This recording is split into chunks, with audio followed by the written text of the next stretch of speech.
এখনো সময় আছে।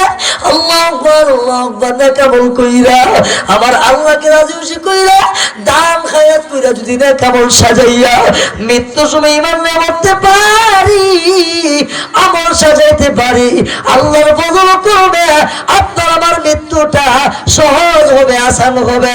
চিল্লায়া বলেন ঠিক না বিঠি? আমার বলি টেকনাফ থেকে তেতুলিয়া পর্যন্ত, রূপসা থেকে পাতুলিয়া পর্যন্ত সারা বাংলায় জেলায় জেলায় আমাদের এই মুসলিম হারুন সাহেব বয়ান করেন। বলে আলহামদুলিল্লাহ। আল্লাহ হুজুরের বয়ানে যেমন তাসির দিচ্ছেন, এমন আসর দিচ্ছেন, মানুষ শুনলে চুমুকের মতন তার দিলের মধ্যে আকর্ষণ করেন। আলহামদুলিল্লাহ, আমাদের হারুন সাহেব মঞ্চে উপস্থিত হয়ে গেছেন। সকলে একটু নারায় দেন, নারায়ে তাকবীর, আল্লাহু আকবার, নারায়ে তাকবীর, আল্লাহু আকবার। হারুন সাহেবের আগমন, শুভেচ্ছা স্বাগতম। হারুন সাহেবের আগমন, শুভেচ্ছা স্বাগতম। বিশেষ বক্তার আগমন, শুভেচ্ছা স্বাগতম। এলাকাবাসীর পক্ষ থেকে লাল গোলাপ শুভেচ্ছা, নারায়ে তাকবীর। আলহামদুলিল্লাহ, একদিকটা আনন্দিত আজকে হারুন সাহেবের বয়ান শুনবো, আর একদিকটা মন ফাটে কান্না আসতেছে। গত একদিন আগে হারুন সাহেবের আম্মার জানাজার নামাজ পড়ে আসছি। কত আলেম আছে আমাদের এলাকার গর্ব, এত বড় একটা আলেম আম্মা মারা গেছেন। নবীনগরের দায়িত্বশীল বড় বড় উলামায়ে কেরামে জাফায়ে পড়ছেন আম্মার জানাজার নামাজের মধ্যে। উনি আম্মার জন্য চলে গেছে। প্রত্যেকদিন ওয়াজ মাহফিল করে মার দোয়া নিত, আজ চিরদিনের জন্য এই রাস্তা বন্ধ হয়ে গেছে। কি বলেন ঠিক না কথা? এইভাবে দিলে সকলে আমরা মা বাবা হারাই ফেলবো, যাদের মা বাবা হারাই ফেলবো আর কোনোদিন ফিরে আসবে না। এই জন্য থাকতে আব্বা আম্মার খেদমত করা, যত্ন করা সকলের দরকার। যাই হোক, আলহামদুলিল্লাহ, এখন আমাদের সামনে মূল্যবান বয়ান নিয়ে আসেন আন্তর্জাতিক খ্যাতি সম্পন্ন বক্তা, বিশিষ্ট ওয়াইজ, যিনি সারা বাংলার জেলায় জেলায় মাহফিল করেন। আলহামদুলিল্লাহ, আমাদের দুর্গাপুর আজকা উনি আসছেন, আমাদের সামনে বয়ান করবেন। আলহাজ হযরত মাওলানা মুহসিনুল করিম হারুনি সাহেব এখন আমাদের সামনে বয়ান নিয়ে আসেন। আলহাজ হযরত মাওলানা মুহসিনুল করিম হারুনি সাহেব হুজুরকে হুজুরের মূল্যবান নসিহত পেশ করার জন্য সকলে অনুরোধ করছি। আসসালামু আলাইকুম ওয়া রাহমাতুল্লাহি ওয়া বারাকাতুহু। আলহামদুলিল্লাহ, আলহামদুলিল্লাহ নাহমাদুহু ওয়া নাস্তাঈনুহু ওয়া নু'মিনু বিহি ওয়া নাতাওয়াক্কালু আলাইহি ওয়া নাউযু বিল্লাহি মিন শুরুরি আনফুসিনা ওয়া মিন সাইয়্যাতি আ'মালিনা। من يهده الله فلا مضل له ومن يضلله فلا هادي له ونشهد أن لا إله إلا الله وحده لا شريك له. أما بعد فأعوذ بالله من الشيطان الرجيم. بسم الله الرحمن الرحيم. إنا أعطيناك الكوثر فصل لربك وانحر إن شانئك هو الأبتر. صدق الله العظيم. وقال النبي صلى الله عليه وسلم تركت فيكم أمرين